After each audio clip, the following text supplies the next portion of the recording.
Bonsoir à tous. À la une de ce journal, le cri de détresse du monde rural, confronté à la pauvreté, l'insécurité et des services sociaux quasi inexistants.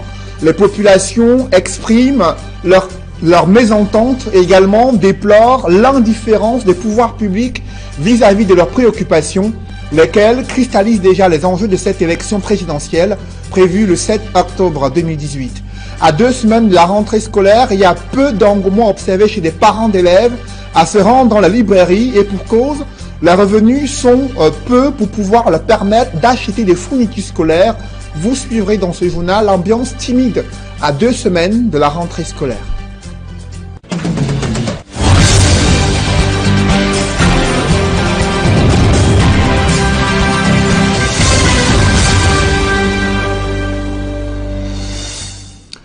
Merci de suivre cette édition complète de l'information sur Equinox Télévision. Le chapitre du contentieux préélectoral vient de s'achever et aucune suite favorable n'a été accordée à ces candidats recalés ayant déposé une requête au Conseil constitutionnel dans l'espoir de voir leur dossier de candidature être retenu pour cette élection présidentielle. Des précisions avec Emmanuel Diop et Guy Zogo. Ils sont venus confiants en espérant prendre part à l'élection présidentielle du 7 octobre prochain et ils sont repartis définitivement écartés de ce scrutin. Dans le cadre du contentieux préélectoral de la présidentielle de cette année au Cameroun, le Conseil constitutionnel a eu la main lourde. Aucun des 9 candidats recourants n'a été repêché. Il se trouve tout simplement que nous n'avons pas réussi à convaincre le Conseil constitutionnel des irrégularités, de nombreuses irrégularités qui ont entaché l'examen de notre dossier au niveau de l'Elections Cameroun. Je ne suis pas gêné, je reste serviteur de Dieu et c'est aussi ça, l'appel prophétique pour le changement des mentalités, pour l'amélioration des conditions de vie de notre pays ou de notre génération. S'il y avait un espoir, il aurait pu se trouver dans le camp d'Olivier Billet, mais celui-ci a été douché, bien que le candidat mette en avant sa déconvenue lors du paiement de son cautionnement. Les personnels de la trésorerie principale de Yaoundé étaient absents au moment où mon équipe se rend là-bas pour verser l'argent du cautionnement. Qu'il n'y avait plus personne. Dès lors, il s'interroge sur la démarche du Conseil constitutionnel. Lorsque le Conseil constitutionnel, dans une situation comme celle-ci, n'est pas capable de se servir de la part de responsabilité qui est la sienne,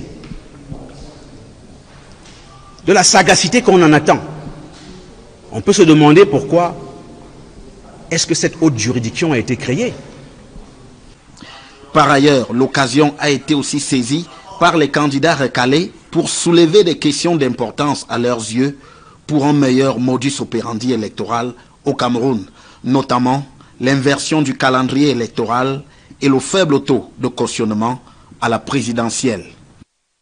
Ça fait 2 fois que le chef de l'État inverse le calendrier électoral. Ce que nous demandons aujourd'hui, c'est que le président inscrive dans la Constitution que, puisque l'élection présidentielle est l'élection mère dans notre pays, que celle-ci soit la première élection et que les autres puissent suivre. C'est comme ça que ça se passe partout. Je trouve que 30 millions, c'est comme de la loterie. Il faut mettre ça en 100 millions. On ne devient pas président au hasard. Après le verdict du Conseil constitutionnel, les candidats définitivement retenus pour la présidentielle 2018, 9 au total, peuvent donc commencer à fourbir leurs arguments pour la campagne électorale dès le 24 septembre prochain. Le SDF dénonce des manœuvres d'intimidation de ses militants à Nanga et Boko dans le département de la Haute-Sanaga. À quelques semaines de l'ouverture de la campagne électorale, des partisans du candidat Joshua aussi ont du mal à se déployer dans cette localité où les populations dressent des attentes vis-à-vis des candidats à ce scrutin présidentiel. Charles Melingui et Ike Cyril. À quelques semaines de l'ouverture officielle de la campagne électorale, Les populations de Nanga et Boko, dans le département de la Haute-Sanaga, égrènent un chapelet de doléances. Nous mourons dans l'obscurité, dans les ténèbres tous les jours. Ils n'ont jamais rien pu faire pour nous sortir de là. Qu'ils essayent de remédier à cette situation. C'est ce que nous attendons. Nous avons nos petits-enfants, nous chômons, nous ne pouvons pas les inscrire à l'école parce qu'on n'a pas l'emploi. L'école est devenue une affaire d'argent. Et demain après, il y aura seulement les enfants des ministres et des présidents qui vont fréquenter. Et que ferons-nous, nous autres, les pauvres qui n'ont rien, nos parents n'ont rien? Qu'allons-nous faire? Les candidats à l'élection présidentielle du 7 octobre prochain sauront donc à quoi s'en tenir au moment de battre campagne dans la Haute-Sanaga. L'essentiel n'est pas de réunir les villageois et de leur donner à manger, à boire, pour expliquer aux villageois de quoi il est question. Il faut expliquer aux villageois votre plan de campagne. Mais la tâche ne sera pas facile pour les candidats en lice.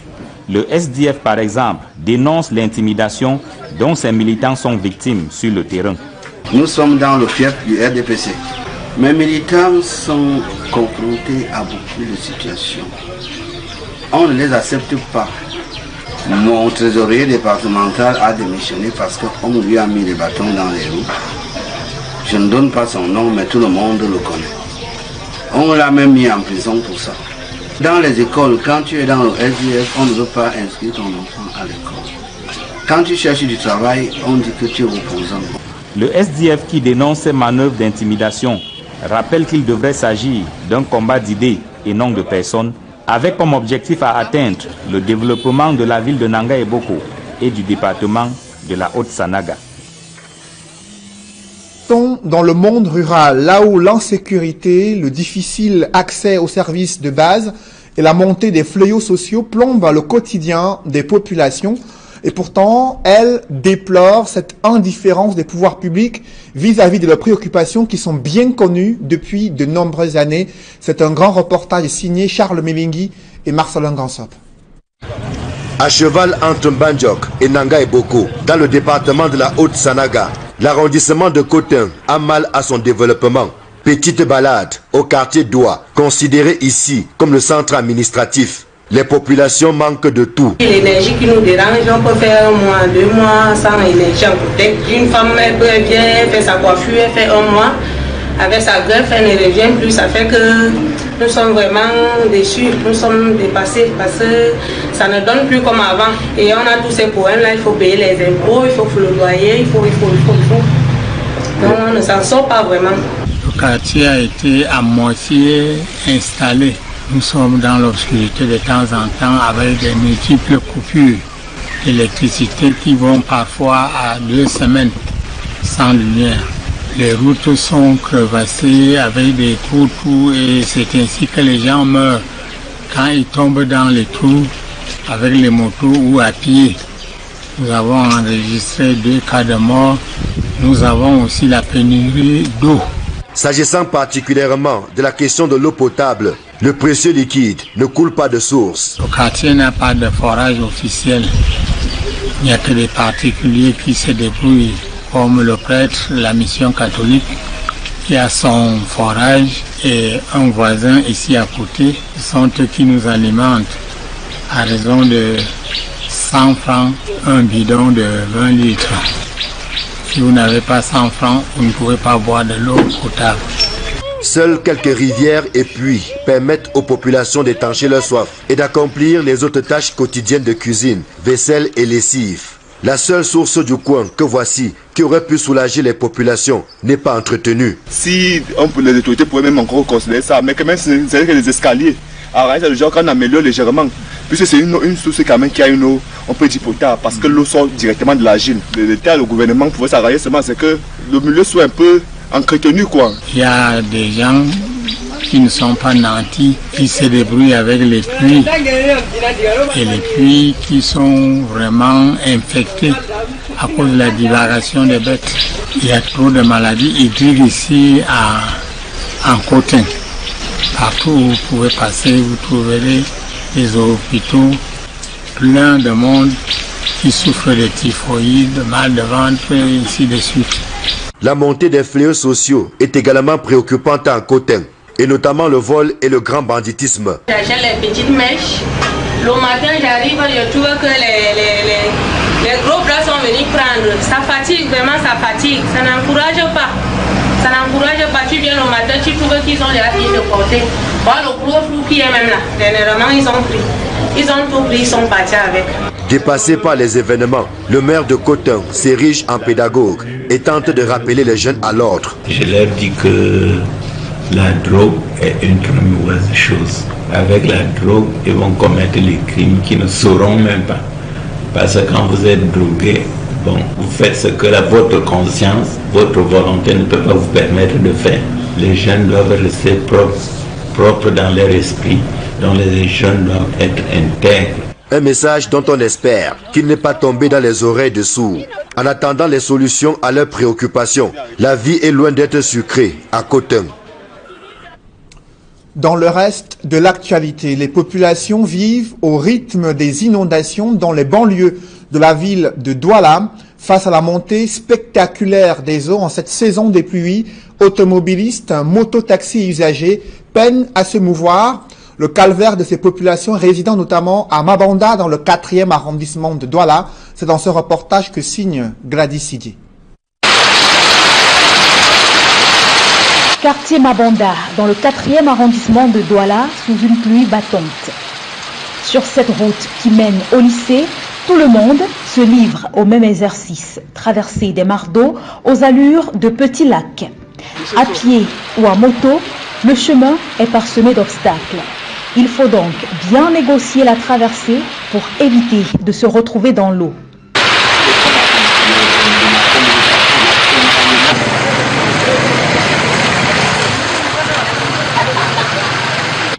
Si certains n'ont aucun mal à traverser à pied, d'autres préfèrent se déchausser pour passer d'un bout à l'autre.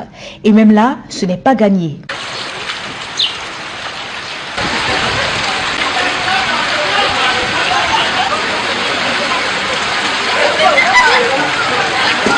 Les jeunes vacanciers n'hésitent pas à prêter main forte aux commerçants du coin en échange de quelques pièces d'argent.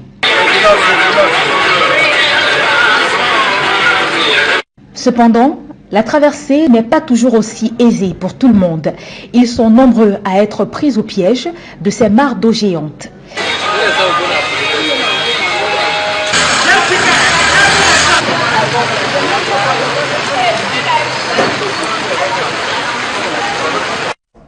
Cette saison de pluie et la montée des eaux ont également provoqué des inondations sur le campus d'une école publique située dans un village à l'ouest du pays. Et des parents d'élèves redoutent déjà la rentrée scolaire avec ces inondations qui se multiplient à Bandoum dans la région de l'ouest. Des précisions avec Aïk Cyril dans ce reportage. Le village Bandoum, à une vingtaine de kilomètres de la Moumé, par Bafang dans la région de l'Ouest Cameroun. La vie semble calme et paisible ici, mais seulement en saison sèche. Parce que lorsqu'il pleut, voici ce à quoi ressemble le village.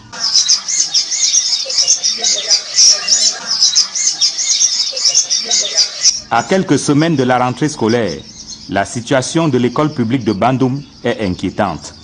Vraiment, c'est très grave ici à l'école publique de Bandoum. Nous sommes vraiment tous déçus par cet état que vous voyez derrière moi. Vraiment désolé. La rentrée qui s'approche d'ici 2 semaines, franchement, si l'État camerounais ne parvient pas à faire quelque chose pour nous, c'est grave derrière nous. L'école publique est vraiment inondée. L'école est noyée dans l'eau à cause de la forte pluie qui s'est abattue sur le village. Et si rien n'est fait, à ce rythme, les enfants de Bandoum n'iront pas à l'école à la rentrée prochaine. Nous sommes face à une catastrophe qui n'est pas tellement surprenante. Et vraiment, j'interpelle maintenant le peuple Bandoum avec tout le gouvernement, parce que nos moyens sont très limités. Nous ne sommes pas capables d'intervenir par rapport à ça. Nous interpellons tous les élites et le gouvernement pour vraiment chercher à contourner ce danger qui est en train de mettre l'école en épave. Et si ça peut continuer comme ça, c'est qu'il n'y aura pas de rentrée scolaire à Bandoum. Ce sont pourtant de braves enfants qui fréquentent ici. 100% au dernier concours d'entrée en 6e et au CEP. Bandoum regorge des talents qui menacent de disparaître si rien n'est fait pour sauver cette école. À 2 semaines de la rentrée scolaire, il y a peu d'engouement observé chez des parents d'élèves à se rendre dans la librairie et pour cause, les revenus sont insuffisants pour l'achat des fournitures scolaires. Du coup, la libraire s'inquiète de l'impact de cette timidité sur leur chiffre d'affaires. Reportage, Joël Essengue et Marcelin Gansop. Dans la plupart des librairies de la capitale, l'on attend désespérément les parents. L'heure n'est pas encore aux bousculades dans les rayons. On est sur ma 3 semaines de rentrée scolaire, mais c'est pas évident de ressentir ça en fait. Parce qu'apparemment les parents sont encore en train de réfléchir, d'autres sont en train de réfléchir, d'autres sont en train de trouver les voies et moyens pour pouvoir préparer cette rentrée-là. Et nous aussi, on a essayé quand même de faire des petits arrivages pour essayer de préparer cette rentrée, mais on attend encore les parents. On va pas aller en tenir rigueur là-bas parce que chacun connaît comment il gère son budget. Quand bien même quelques parents se présentent dans les rayons, ils se heurtent malheureusement à l'indisponibilité du livre scolaire. Les récents bouleversements intervenus dans le secteur, ils sont pour beaucoup. Il n'y a pas encore l'affluence des parents. Parce que tous les livres ne sont pas encore disponibles vu au fait qu'on a changé beaucoup de manuels scolaires. Et ils viennent avec la liste, avec les prix mentionnés déjà sur leur liste. Donc nous n'avons pas besoin de trop discuter avec les parents parce que les parents ont déjà les prix sur les listes. Mais ils ne sont pas encore, il n'y a pas encore l'affluence. Autant les libraires rongent leurs freins dans l'attente de la clientèle, autant les parents éprouvent d'énormes difficultés à préparer la rentrée de leur progéniture. À 3 semaines du coup d'envoi, c'est à peine si certains ont pu acheter un stylo. Je suis encore à zéro préparatif, parce que je n'ai pas encore eu la possibilité de m'offrir ce dont mon enfant a besoin. Faut-il toujours attendre à la fin du mois pour voir ce qu'on peut percevoir à la fin du mois et afin de pouvoir dire qu'on peut envoyer son enfant à l'école. On vit au jour le jour, on attend seulement ce qu'on va nous donner. Je n'ai pas encore commencé, je ne suis pas prête. Il n'y a pas de marché, il n'y a pas d'argent, il n'y a rien. Moi, je suis une wedding planner. Alors, la période des mariages est passée actuellement. Là, tous les parents sont concentrés à la préparation des rentrées. Moi, j'attends peut-être d'ici la fin du mois d'août. D'autres recours aux tontines et autres crédits scolaires pour essayer de joindre les deux bouts. Cela nécessite beaucoup de moyens. Sur le champ, les cahiers, les livres, rien n'est encore fait. Et je vais comme ça de ce pas solliciter dans ma banque un crédit scolaire. Sinon, pendant toute l'année, on a essayé de faire de petites cotisations qui vont régler par exemple une partie de la scolarité. Je crois que c'est un soulagement. Ce qui laisse penser que la rentrée scolaire du 3 septembre se fera à plusieurs vitesses, chaque parent allant à son rythme. La société métropolitaine d'investissement de Douala peut-elle dissiper les réticences venant des milieux des affaires?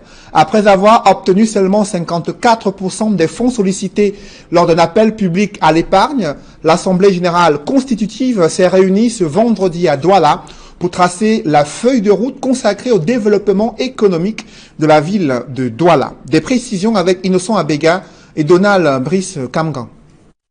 La communauté urbaine de Douala ne crache pas sur les 5,4 milliards de francs CFA obtenus à l'issue de cet appel public à l'épargne en vue de la création de la Société métropolitaine d'investissement de Douala.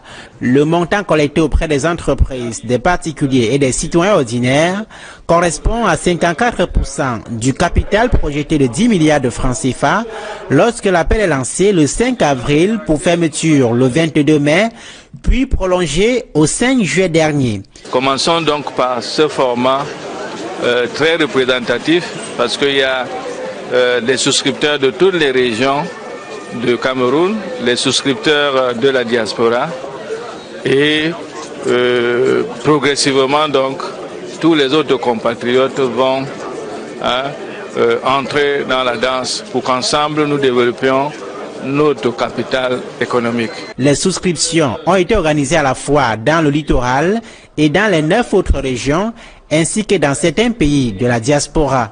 Avec une valeur de l'action fixée à 10 000 francs CFA, l'appel a été encadré par la Commission des marchés financiers.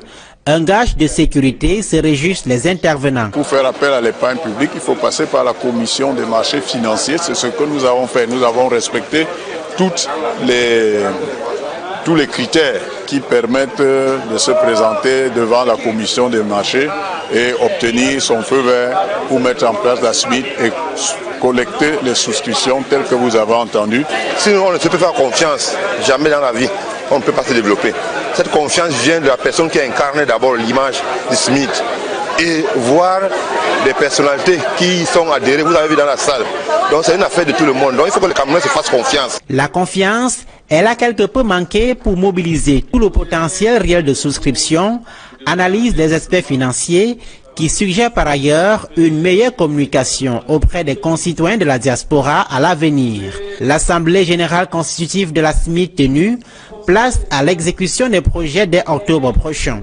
Annoncer la réhabilitation du carrefour de Koti, la création d'une forêt urbaine à Besséké ou encore la création d'une gare routière multimodale à Bonabéry, entre autres. Mesdames, Messieurs, c'est la fin de ce journal. Merci de l'avoir suivi. Juste après cette édition de 20h, retrouvez Serge Alain Autou et ses invités pour faire le débrief du journal sur le plateau d'Equinox Soir. Serge Alain. Oui, Cédric Noufelet, aucune chance pour les recalés du Conseil électoral. Ils sont tombés une seconde fois pour ceux ayant introduit des recours devant le Conseil constitutionnel. Vous l'avez suivi, aucune requête qui a été déposée devant le Conseil constitutionnel n'a pu avoir une suite favorable. Il reste 9 candidats retenus par le Conseil électoral qui sont en lice pour cette élection présidentielle, malgré les différents arguments présentés devant la plus haute juridiction du Cameroun. Ces différentes requêtes n'ont pas pu prospérer au cours de cette journée où s'est tenu ce contentieux préélectoral. Désormais, tous les regards sont tournés vers la publication des listes, des bureaux de vote, le retrait des cartes d'électeurs, mais aussi cette campagne électorale tant attendue. Pour rester avec les formations politiques, on a constaté que le Social Democratic Front a du mal à se déployer dans la Haute-Sanaga. La Haute-Sanaga qui est un fief du RDP. Si on regarde des derniers résultats des législatives et municipales, mais aussi des présidentielles, pourtant, ce parti de l'opposition souhaite effectuer une percée cette année avec un nouveau candidat incarné au sein du SDF, Joshua aussi, mais vous l'avez suivi, des difficultés relatives à des pressions qui peuvent être familiales, administratives, mais aussi politiques. Pourtant, les populations dressent des attentes, lesquelles sont assez nombreuses et vont certainement faire partie de ces différents grands sujets abordés durant la campagne présidentielle. On va terminer avec Mabanda où les populations ont les pieds complètement dans l'eau. Une banlieue du 4e arrondissement de Douala qui vit au rythme des inondations. Le problème posé, celui de l'urbanisation de la capitale économique du Cameroun, le désarroi des populations à Mabanda qui dorment, vous l'avez dit, les pieds dans l'eau, qui se réveillent également avec ces images assez désolantes de Mabanda dans le 4e arrondissement de Douala. Serge Alain. Voilà, bonsoir à vous Cédric. Excellent week-end. Excellent week-end.